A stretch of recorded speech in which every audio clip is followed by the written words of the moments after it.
Hi. Okay. So, where I used to train with these Chinese Buddhists, and there's this fellow that could stand on one finger. I never met him, but the people I used to train with knew him. You know, like you do a handstand, but he could stand on one finger. And there's something in Kung Fu called the pure virgin arts. It's basically like 16 tricks you can only do if you were training as a virgin from birth. And one of them standing on a finger. I think another one's maybe being able to break a rock with your finger, you know, with a one finger strike. A bunch of crazy stuff like that. And I was reminded this because today I was in Maron for Rebbe Shimon's Lag BaOmer, and I saw this Bresler over there, and there's some story, something like he was connected to Bruce Lee's clique in Asia, and he was training with them, and they used to say the names of different demons, and they'd get certain crazy martial arts powers. It's called Shemot Tuma, the impure names, and they used to be able to get these incredible powers through sort of controlling demons or connecting to demons. And so then he moved on. He quit. And he moved to Jerusalem, and he had a friend that was back in the clique, and he wrote his letter, a friend from Jerusalem, and he told his friend about Rebbe Nachman and leaving behind the darkness. And his friend said he opened up the letter, and he was in such a place of darkness, of deep darkness, that in Asia where he was training, he opened up the letter and he felt like the whole room was full of light just from that one letter. You could tell there was something so much higher going on here. And on that note, Yehoshua Sofer has a system called the Abir Warrior Arts in Jerusalem, and it's this kind of system. He's has a pure system, like a holy martial arts system. So you might ask, why am I not working with him? It's a long story, but everyone should go meet him. Very special person. So whatever you're training in, I don't really care. It could be music, it could be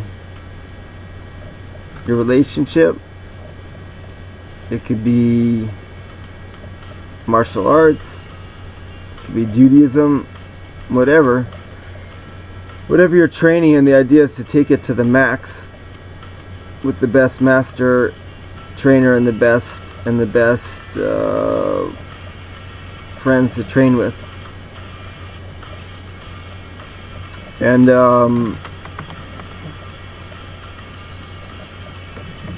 we keep on coming back to this idea of relaxation and training. That last video we talked about this feeling of being willing to die for what you believe in. So are you willing to die for your trainer? Probably not, right? Your trainer at the gym, your music teacher, probably not. And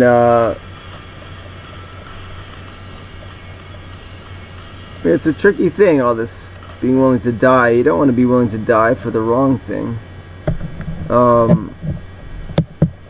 Obviously this gets out of hand, but if we're not willing to die for what we believe in, then are we really alive, right? And so this feeling of being willing to die, having all our courage inside us, ready to bring it all up at once if we need to. And then kind of the opposite of that is being so relaxed that we feel like we're dead, in a good way.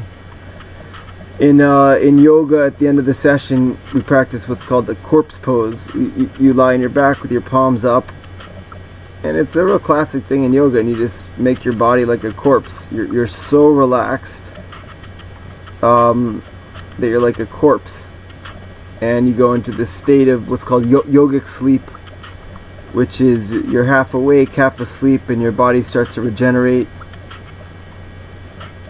Someone was telling me today, if you get your brain in the delta wave, your human growth hormone starts to increase, the longevity hormone.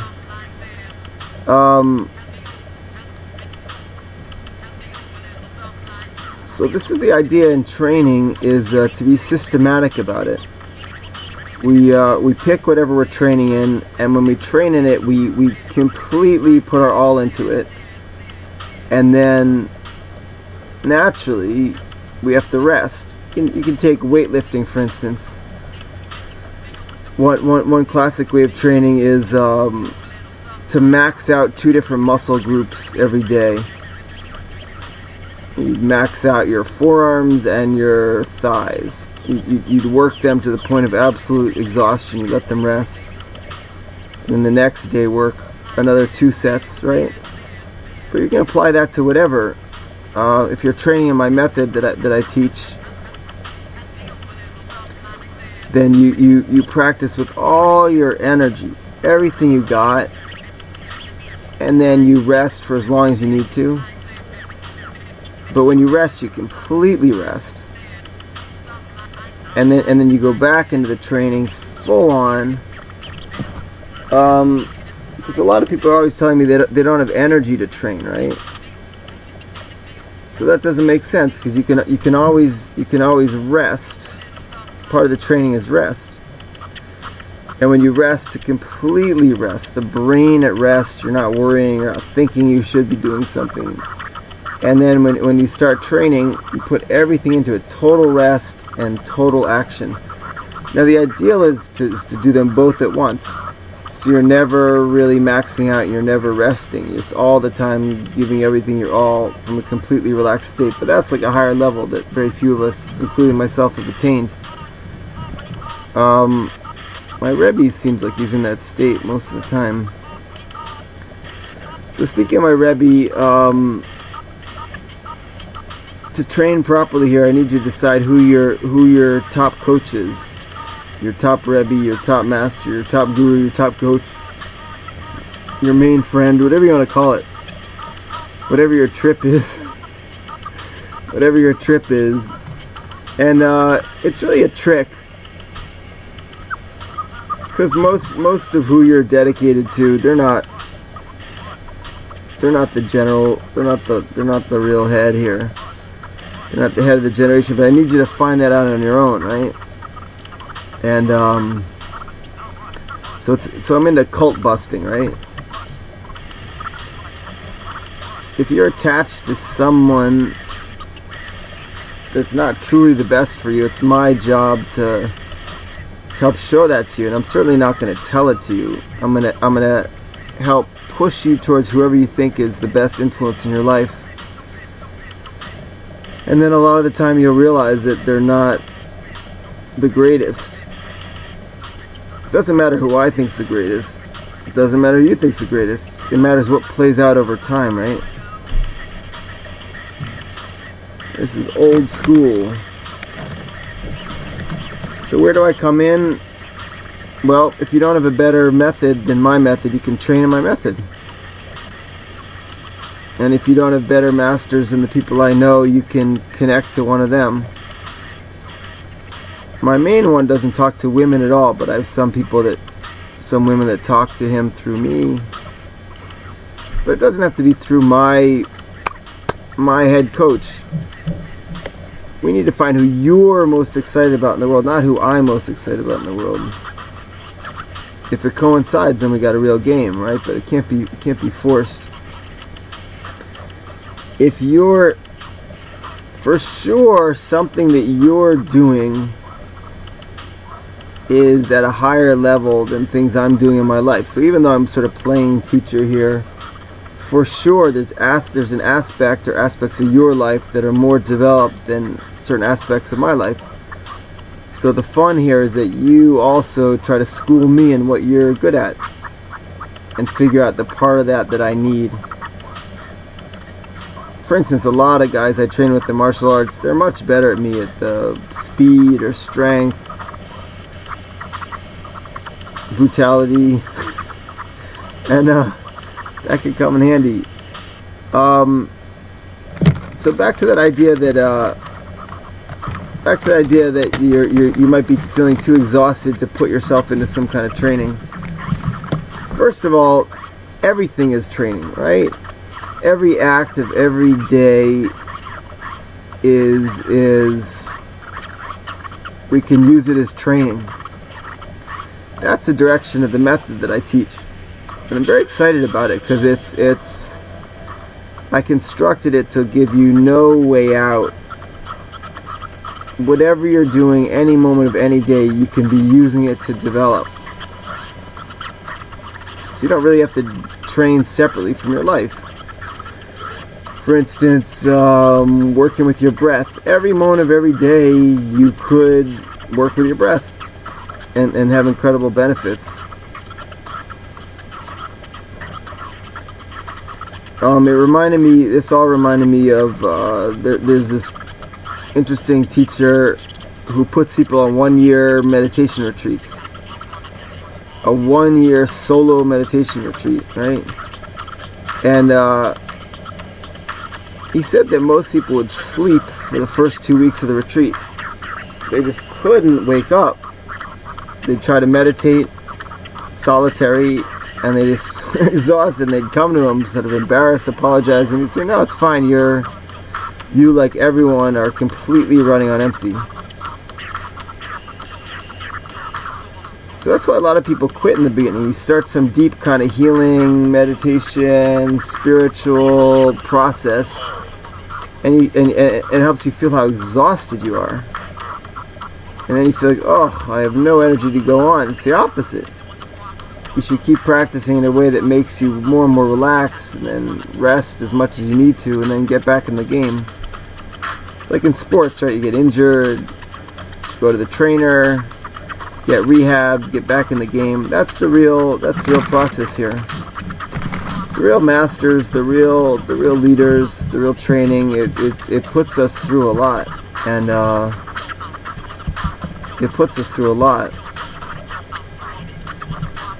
Kind of like an injury in a way, right? We have to really go through our whatever's not worked out in our life. We have to go through and work it out, make tikkunim on it, make healing on it. And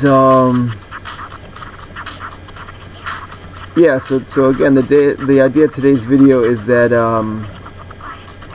whatever you're training in, to give it your absolute all when you're doing it to the max, to the point where it forces you to rest completely, and then when you rest, to absolutely rest until you feel completely ready to go back into the training. And depending on your cycle, it can be anything. You can. I remember I read the biography of Dr. Zhao, who was possibly the greatest Tai Chi master of the century. So that's the best Tai Chi book written, called The Tao of Tai Chi Chuan. And he was really sick when he got into it, in his 50s, I think. He said in the beginning he couldn't practice for more than 3 minutes at a time, because the whole idea of Tai Chi is you put your all into every movement, and everything's perfectly lined up. It's very exacting if you do it right. So he had some serious condition, and he could only practice for like 3 minutes at a time, and then he'd rest for a long time, and he'd practice for another 3 minutes. And he just kept working on that cycle until he was up to 3 hours. You know, he completely got his health back. And so we all have to do this. And beyond this, to train in whatever we want to train in the most, right? I'll use me as an example. I'm embarrassingly uneducated in Torah. And so my Rebbe told me to learn Mishnayot, which is like the very, very basic legal texts. And it just doesn't hold my interest as much as Rebbe Nachman. So that's one of my questions. I was going to ask him, can I learn Rebbe Nachman instead? And he'll probably say, no, start with the basic texts, right? So that's the place of the master. I want everyone to, you pick your master, you decide what you want to train in the most, how you want to train the most, and you check with your master, you work it out with them, you give them the final word, someone more experienced. And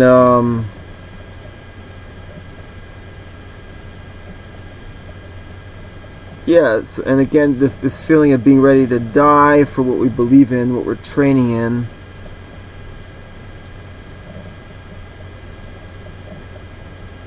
But we're so, and the relaxation helps us with that willingness to give everything in the moment. There's a story of a judo master I read that he would clean his house meticulously before every big fight, big match. And they asked him, why do you make such a big deal cleaning your house before the big match? He says, I go in like I'm ready to die, literally. And I figure if I die, people are going to come back and look at my house. If it's a mess, it'll be like dishonorable, right? It's like the Japanese spirit, for better or for worse. I love the Japanese, but sometimes the culture is a little bit extreme.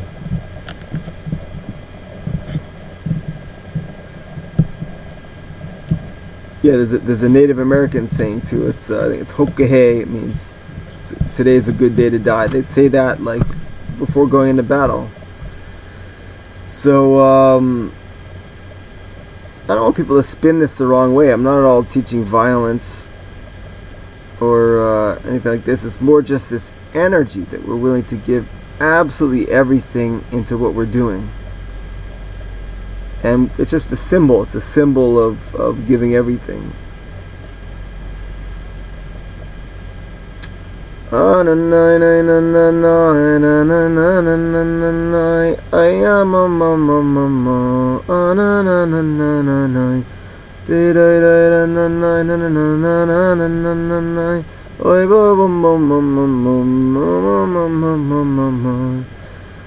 Rebbe Shimon Bar Yochai. Yeah, so if I look a little fried, it's because I just was in like 100-degree heat with about 500,000 people by the grave of Rebbe Shimon Bar Yochai, who's behind the Zohar. So it's quite an experience. And I really love hearing from everybody, and I especially love hearing about that you're taking on the training here. Who's your main master in life? Who's your main friend to train with? And what are you training in? And how's it going? And again, if unfortunately I'm your main master, then show up for training. Give me a call, send an email, and I'll get you started in this method. I don't have to be the main thing though. I really prefer that my method, you do it in conjunction with something else that's bigger. You'll see the minute you start working with me, I start figuring out who's bigger that you can connect to and do my work under. Okay, so take care, and you should be blessed.